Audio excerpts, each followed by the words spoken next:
Liebe Schwestern und Brüder, lieber Christian, liebe Verwandte und liebe Freunde zu unserem Bruder Christian. Was du heute kannst besorgen, das verschiebe ich auf morgen. Es ist immer noch ein sehr beliebtes Sprichwort, wenn es darum geht, eben heute etwas zu erledigen und nicht auf die lange Bank zu schieben.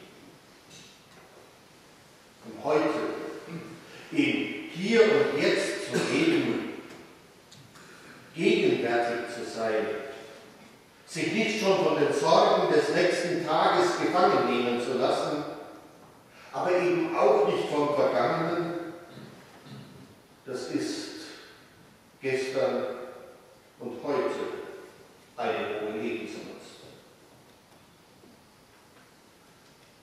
Das Evangelium, das wir eben gehört haben, streicht ganz am Ende das Heute hervor. Es erzählt uns, wie Jesus nach seinen ersten öffentlichen Auftritten in seiner Heimatstadt Nazareth in der Synagoge einen Besuch abstattete. Dort beim Gottesdienst liest er aus der Heiligen Schrift vor. Und er stößt auf eine Verheißung beim Propheten Jesaja, von der man rätselte, wann sie eintreffen werde und wem diese Verheißung gilt. Der Geist des Herrn ruht auf mir, denn der Herr hat mich gesalbt.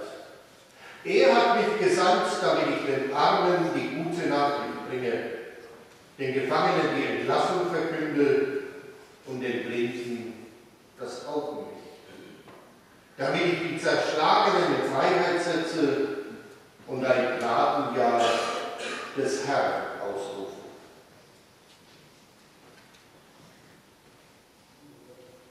Manche Menschen, liebe Schwestern und Brüder, warten auch heute noch sehnsüchtig darauf, dass ihnen Gott so intensiv begegnen möge, wie es eben aus biblischen Erzählungen oder wie wir es aus den Geschichten der Heiligen kennen. Menschen bereiten sich durch Gebet, Meditation und religiöse Übungen darauf vor. Manche erlernen aus anderen Religionen, wie man vielleicht noch intensiver meditieren kann, und sie scheuen dabei fast keine Anstrengung. Und andere schieben den Beginn ihrer Vorbereitungen auf die Gottesbegegnung wie einen guten Vorsatz immer wieder vor sich her. Es gibt sicherlich auch Menschen, die sehnen sich zurück in ihre Kindheit oder Jugend, als ihre Gottesbeziehung noch klar und selbstverständlich war. Oder sie möchten Gott so hautnah erfahren wie die Menschen, die eben damals Jesus direkt begegnet sind oder von Gott angesprochen wurden, wie Abraham, Mose oder die Propheten. Im Evangelium sagt uns Jesus, heute ist der Tag, an dem sich die Verheißungen Gottes erfüllen.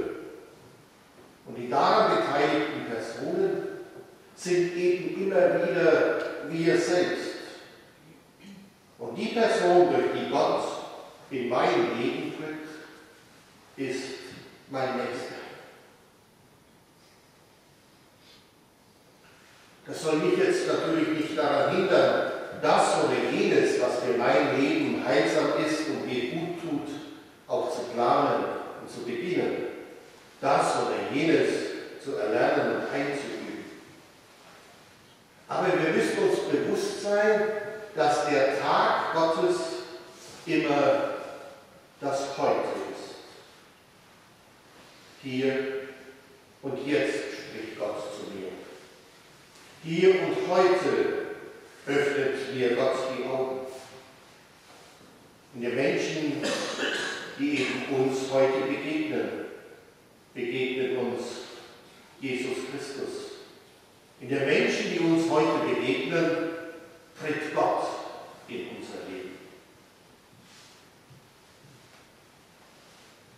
Die Leute damals in der Synagoge von Nazareth waren sich dieses heute bewusst.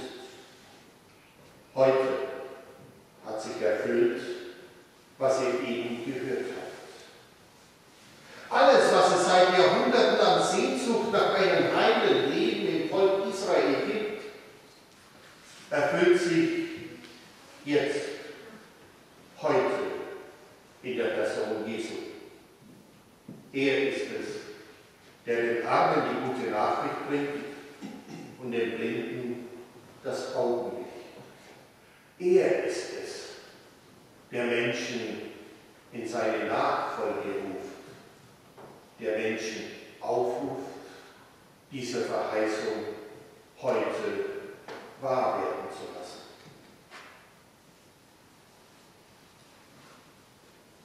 Lieber Christian, unser Glaube braucht immer wieder dieses Heute. Dabei weiß niemand, ob unser Weg stabil bleiben wird, ob unser Weg auch zu dem Ziel führt, das wir uns vorgenommen haben. Jeder hat sicherlich so seine eigenen Vorstellungen von der Zukunft, die er unbedingt verwirklicht werden sehen will. Und dabei in Enttäuschungen allein fertig zu werden, ist nicht einfach. Da ist es immer hilfreich, in einer Gemeinschaft zu leben, jemanden zu haben, der meine Sorgen mitträgt und mir Hilfe bieten kann. So wie du für unsere kranken Mitbrüder eine Stütze in ihrem Alter bist, so will Gott dir eine Hilfe in deinem Leben sein. Von ihm haben wir eben die Zusicherung, dass er da sein wird und sich um uns kümmert. Mit ihm können wir diese Zukunft gestalten, wenn wir immer wieder bereit sind, innezuhalten, um zu erspüren, wo er heute in unserem Leben Raum gewinnen will. Wenn Jesus in unser Leben tritt, dann begegnen wir einer Liebe, die uns bedingungslos annimmt. In Jesus begegnet uns Gott, der jeden von uns in seiner Eigenart kennt und auch bejaht. Und so kann dann auch eine Gemeinschaft entstehen, die in Freiheit zueinander steht und füreinander da ist. Eine Gemeinschaft, die sich ausrichtet nach Gott. Eine Gemeinschaft, die heute lebt. Und so wünsche ich dir, lieber Christian, dass du im Glauben und in den Mitbrüdern Hilfe für deinen Weg der Nachfolge erfährst. Ich wünsche dir, dass du deine Schritte richtig setzt. Und ich wünsche dir, dass du Schritte nach vorne wagen kannst, um in unserer Gemeinschaft der Missionare von Mariahhill die Nachfolge Jesu zu leben.